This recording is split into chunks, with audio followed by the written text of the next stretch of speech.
Hello, welcome. Welcome to our session. I'm really happy to be here. Michael Nevski, I lead Global Insights for Visa, partnering with Global Economic Team. Well, I have an excellent panel today, and I'll let them to introduce themselves. Probably once we start the discussion, it would be much more efficient. So please come and join us. And in the spirit of that, and the spirit of our topic of creativity and data, and it's very near and dear to me because I work in insights, and I call myself a recovering marketer because a long time ago I used to run marketing, so that's why to me it's very, very close. But my first question for this excellent panel is about how do you strike the right balance between using data and guide creativity and ensuring that it doesn't stifle originality or intuition. And who wants to take a go first? And please introduce yourself, introduce your company, what you do. Go ahead. Me? Okay. Sure. Hi, everyone. My name is Michelle Aragon. I'm the Vice President, Brand Marketing and Strategy at Spectrum Reach, which is part of Charter Communications. How do we balance the connection? Data is a critical piece to informing creativity. We take that very seriously in everything that we do, learning as much as we can about our audiences, making sure that we're understanding their needs and their drivers, the motivators, and that's how we infuse our briefs, making sure that our briefs are then understood by the cross-functional team that we work with in order to make sure that we're deriving the right concepts and everything as that applies to all of the assets that we create for all of our marketing efforts. Thank you. Excellent. Anybody else? Sure. Hi, I'm Jamie Lasser. I lead brand, creative, and product marketing at TurboTax. Nice to see you all. For us, we really believe that the best creative briefs come from human insights. So data can back those insights up, but we try to really find the human truth because that's what inspires the best creative. For instance, this year we knew that a lot of consumers were unhappy with their tax prep method. We knew that they were not satisfied with their CPA, but we didn't really know why. And we didn't know why they weren't doing anything about it. So we went deeper and did a lot of consumer research to understand what was happening with their tax prep experience. And we realized that there was this generally accepted belief that CPAs were the gold standard, and there was nothing else out there. That the CPA you might have been working with for years because they were recommended by a friend or a parent or an uncle, they just thought that was all there was. So we at TurboTax had to really present a solution and show that there was another path and that our TurboTax experts do their taxes for them with ease and speed and transparency in a way that they hadn't seen before. And that really all came from those human truths that we found along the way. Yeah, I'd love to weigh in on this as well. Hi, everyone. I'm Nataly Kelly, Chief Marketing Officer at Zappi. Very happy to be here with all of you. On this topic, I think what's really important is making sure that the insights are happening at the right junctures, at the right moments. We often talk about having insights happen early, but it's not just early and often. Because many of us have worked on campaigns where the insights come, but it's a little too late in the process, and you've already invested in creative, you've already gone a little bit too far down the path. And so I think that's really important to make sure that people don't feel like it's going to be a rubber stamping exercise or a scoring exercise where they're not going to be able to use their original creative ideas and evolve them. So I think that's really important to balance that and get the buy-in from the creative teams so that they feel like they want the data and they want the consumer insights along the way. Yeah. Jack? Thank you. Hello, everybody. I'm Jack Jenkins. I'm CRO of Teton Ridge. We are a Western sports and entertainment company. We own the American Rodeo, the Cowboy Channel, and other premier assets in Western sports and entertainment. We have two, I would say, segments that we're constantly trying to program around. One is the Cowboy Core, frequent rodeo attendee, someone who watches a lot of our content already. And the other is the Cowboy Curious.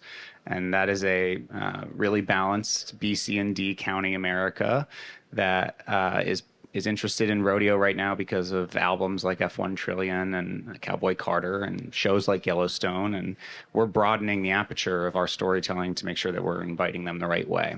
And we are taking that data and applying it to, I would say, 2 product formats right now that are really breaking through for us. One is called Let's Freakin' Rodeo. So I would really appreciate it if everyone pulled up Instagram and followed the handle. Ty Harris is a world champion tie-down roper, and his cousin Cole is an incredible videographer and producer. And there's a scarcity and there's a shortage of content, short-form content, especially around rodeo culture. And algorithmically, they're just going crazy right now because they are doing a great job every week programming something interesting and compelling. So we're enjoying this ride. And again, the Cowboy Curious is invited the right way by an in-feed moment. And then the other part I think is interesting is that there was no college game day equivalent in rodeo until Teton Ridge introduced an asset called Rodeo Live. Last 2 weeks ago, we were in Nashville at the Music City Rodeo, which was an amazing experience at Bridgestone Arena. And we rolled in an S-Line stage and developed a college game day-like engagement format with Broadway Street as the backdrop, programmed our television network for an hour with Tim McGraw on set and other really compelling celebrities. And it was explosive. And I think what we're, again, really obsessed with every day at Teton Ridge right now is the notion that we have this incredible base of fans that are proud of the legacy and the history of the rodeo, and we can't alienate them in modernization. But we also have this really curious audience that is interested in Western as a genre and is trying to come in as a fan for the long term. Yeah, those are great examples, guys. But in my industry, there is a talk constantly. How can we keep that seat at the table with you guys? How we can support, how we can propel forward and be part of the equation?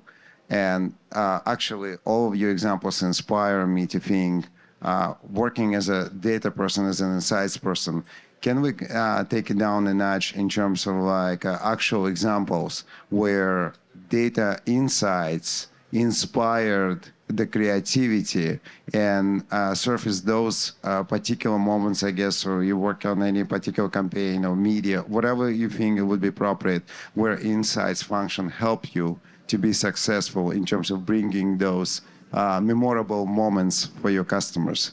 Yeah, I think we've all talked a little bit about segments. Segmentation has been a huge piece, a foundational piece of what we've had to do. We at Spectrum Reach, we function both as a brand, and then how do we take those insights and use those on behalf of our customers, all of the advertisers that we help that grow their businesses.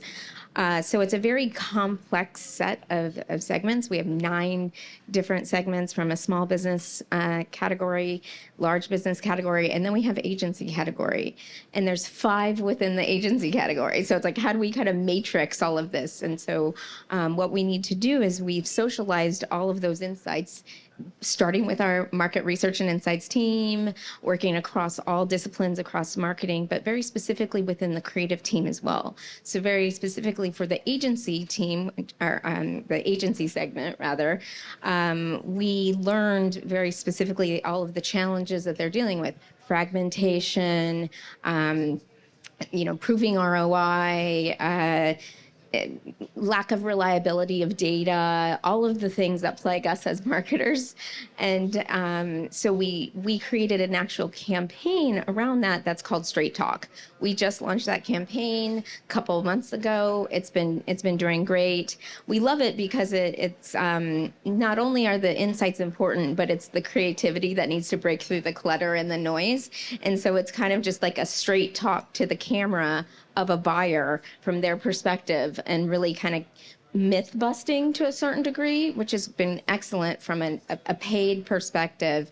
But what we also do is we work here, like for instance in Cannes, we have very high touch, intimate dinners and conversations. And so it's by identifying and tying those insights to every single moment along the journey.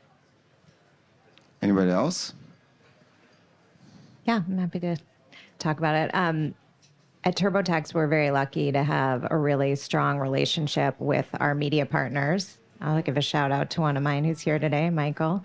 And because of that collaboration, ideas often come from anywhere. They could come from a creative insight, they could come from a media partnership, they could come from a cultural insight, or an experience. And one thing we learned last year was we used a lot of our insights and data from our very successful multi-year NFL partnership, which as part of that partnership, we created a lot of custom content. And we have been running this for about 4 or 5 years. And we saw an amazing response to that content. And so this year we had been partnering with the NCAA, and we decided to go even bigger around March Madness based on what we saw that worked with the NFL, and knew that this would give us access to more Gen Z consumers and March Madness fans. And also March Madness happens to be at almost the perfect time in tax season, right before people are getting ready to file. And we leaned in further by working closely with NIL athletes who we had a relationship with. And we put 2 athletes from the University of Kansas in our TV spot. And we're able to create really authentic, amazing content with them where they were on the floor of the stadium playing basketball and also getting advice from their TurboTax expert about their taxes. And the content did phenomenally for us. It broke all of our metrics internally and also was noted as one of the top 5 advertisers in ad breakthrough among all NCAA advertisers. So an insight of what we had done in the past with a different partner and how we could apply it in a new way to reach Gen Z consumers. Those are excellent examples. Jack? Yeah, I'll speak a little bit about a rodeo that we own called the American. It's in Arlington, Texas next year over Memorial Day weekend. We own a television network that's programmed in Fort Worth, Texas called the Cowboy Channel. Again, Cowboy core audience already there. The American Rodeo was designed to, again, widen the aperture and make the rodeo more inviting to the masses. And so on the IP side of our business, we work with Fox Sports. It's a nationally broadcasted rodeo. It's incredible in terms of competition. It's competitive, amazing purse. If you're an athlete, you have to come. And what we're doing there is making sure that there is a broad coastal viewership of a product and an experience that you probably wouldn't otherwise discover. We're in Cannes this week talking about the American West intentionally. It's probably not very frequent that you'd see someone here talking about cowboys and cowgirls, but we're proud to because it is a moment where this tidal wave of enthusiasm for the genre is propelling us forward, and we have to capitalize, and we have to make sure that we're providing the best experiences in the process. Yeah. Kelly? I'd love to add something about Nataly? local. Global. That's okay, Natalie, Kelly. I'll go by either. All good, Michael. Who here is marketing to multiple countries, consumers in multiple countries? Lots of you. So at Zappi, we actually tested some creative for one of our customers, McDonald's, and we posted about this for the U.S. market, a piece of video content. And different aspects of that were then adapted for the Middle Eastern market, for Arabic speakers.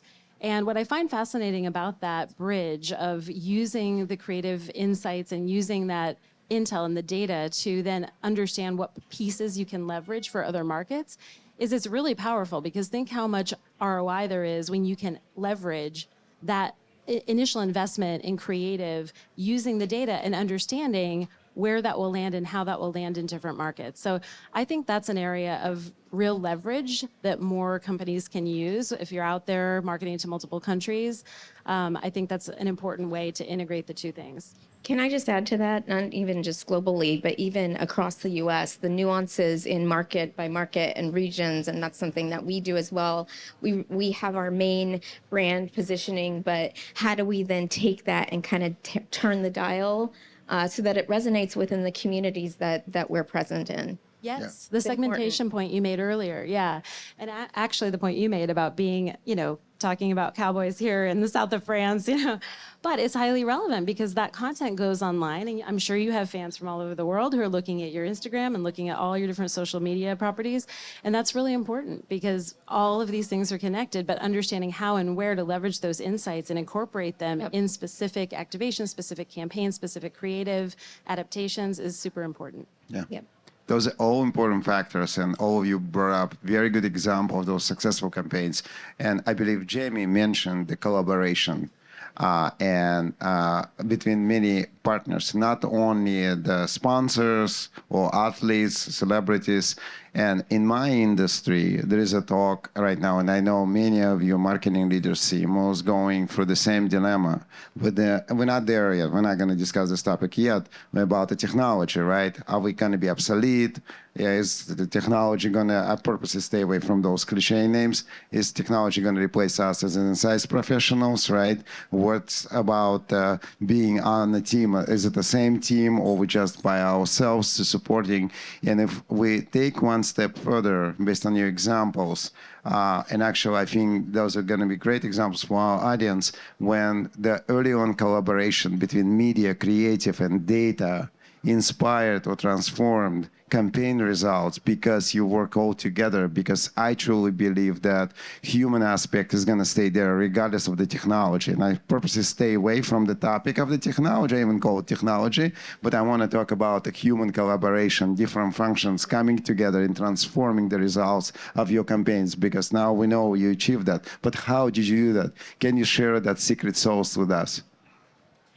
I was just going to say that the beauty in taking the insights is not just the data, but interpreting that and understanding what's important in the data and what's going to drive results. Music to my ears. Michael, you're needed. Insights professionals can't go away. I mean, we spend hours digging through data with our insights partners to figure out, like, what does this really mean? How important is this? Is this going to drive action? And I don't think, we talk at Intuit a lot about human intelligence and artificial intelligence and what that combination is of HI and AI. And I think that's true throughout the process, but certainly in looking at the data and understanding how it can inform creative, that is not something that we could automate. Yeah. I will double down on that. I think that it's so important to recognize that AI is here to help us lean into what makes us human. And, we hear a lot about human in the loop processes, and I believe that's totally wrong. And we should be thinking AI in the loop. The humans are driving the process. The humans are driving the strategy. And to your point, the humans are the ones who are able to interpret the data, but also AI is here to help those humans up level and be more strategic. Mm-hmm. Because when we're combing through data and doing a lot of things that frankly machines can do better than humans, it's not the best use of our time and our talent.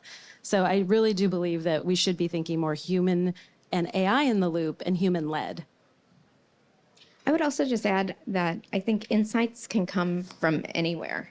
Yes, we have an insights team, but there's also insights that we gain from our partners. There's insights that we gain from our sales team. There's insights that come from the creative team. Like it really does take a full team effort to look at whether that's technology assisted or taking that human application of it to determine what is the nuance, because humans will always have that nuance. And that's critical, especially when you're talking about the relevancy in whether it's a global market or a US market. And because we're talking to people ultimately, right? That's what we're all trying to do. And so it needs to be people led. Yeah. Jack, I know you haven't had a chance to come. We own a studio, Teton Ridge Entertainment. So we're a live sports business. We're also an entertainment business. And we're considering how AI can expedite the process of taking products to market. And we own an animated asset, for example, right now. And the question becomes, where's the human fingerprint in the process of churning out something that's really entertaining and really valuable? So it's applicable to a variety of things that we have in motion right now. And I would say I echo the thoughts in that it's valueless if we're not influencing the way it's applied. Yeah, those are great examples again, and for strategic playbook, because it gives me the hope that I still not going to be out of job 2 years down the road or whatever. Me too. So, but speaking of technology, speaking of generative AI, what is your take on how the relationship between media, creative, and data, and marketing, maybe brand management, product, whatever, you name it, how is it going to evolve within the next 2 to 3 years? I even don't want to jump to 5 years period, right? To give you an example, in my industry, of course, it's gonna evolve a lot because agentic AI is coming, and we had a huge product drop about a month ago, and companies gearing up in my industry, in payments industry, for pretty much dealing and enabling systems when all of us are gonna have those chatbots, not chatbots, just the bots, right, agentic, to act on our behalf and acquire products and services, and it creates the whole new system of payments and charge-offs and credits. But for us, in you as marketing leaders who are leading the creative product, leading the media, how is it going to evolve with this new technology in general? So what is your take on it? I'm happy to take that. Yeah. So I think in the next 5 years, we're going to see something play out. You know, right now in the early hype cycle of AI, we were starting to talk about, oh, is this going to replace this job? Is this job going to go away? I think we're realizing now that AI is not additive or subtractive, it's transformative. So it'll transform the way we do things. It's not going to just take a job out completely, it's going to transform the way that job is done. And so I think that's where we will see in the nuance of how those processes are unfolding in real time. You know, I actually think now that people are paying more attention to AI, they're realizing the importance of data and getting their data sorted out. Because a lot of the data is not actually in a state that we can actually leverage it really well for agents.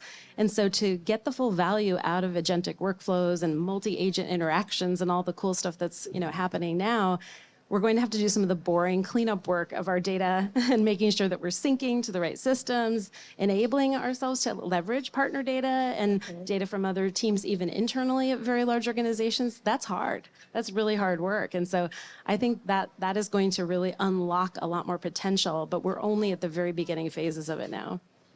Awesome. I would just add speed. And what I wanted to share was actually, this was a couple weeks ago, the ANA B2B conference that happened a few weeks ago. Spectrum Reach was one of the partners that participated in this kind of first of its kind experiment, is what they called it. And we had a research partner, we had a insights partner, and we had a creative partner. So it was Waymark, Evidenza, Brandlight AI, ourselves. And then we had 2 clients that participated, Plant Moran and EY. And we did this in 72 hours, that we went from insights to creative to on air. And it was such an incredible experience to one, see it happen so quickly, but the human component to that, leveraging the technology in order to happen that quick, was something that takes months, weeks. And so speed is kind of the new strategy. Yep.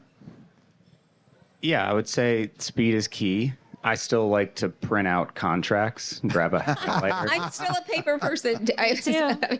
But there's been quite a bit of M&A activity at Teton Ridge in the past 6 years. And if you are printing out contracts and using a highlighter, you're probably going to lose a lot of hours in the day. So I would say we're grateful for the technology. And I would also say yesterday I heard this anecdote about accepting that there are digital natives that we're hiring that are going to teach us and inform us as to how to apply it. So I'm also ready to admit that I'm not a subject matter expert, and that the young people that we bring to the company are actually going to inform the way that we utilize it. Yeah. Yeah. Yeah, I will double down on the speed. I think the way we've been using it, approaching it, is to allow more speed at the work that maybe was taking up a lot of our hours in the day, and frees us up to do more exciting strategic thinking work.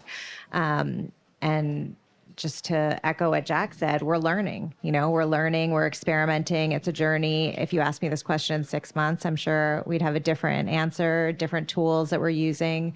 It is an exciting moment, and I'm excited to continue learning. Yeah. Absolutely, I couldn't agree more. So what I hear, more agile, more efficient, and real-time insights. Again, acting almost right away, within 24 hours, if not within an hour. I love it. Thank you so much for your time today. I don't know if we have time for one or two questions from the audience. We have so much talent here, so much knowledge. I just want to make sure we don't let them go just without any other additional questions from the audience. Real quick, anybody? Everybody's too hot. Okay. Alrighty. Thank you so much for your time. Appreciate it. Thank you.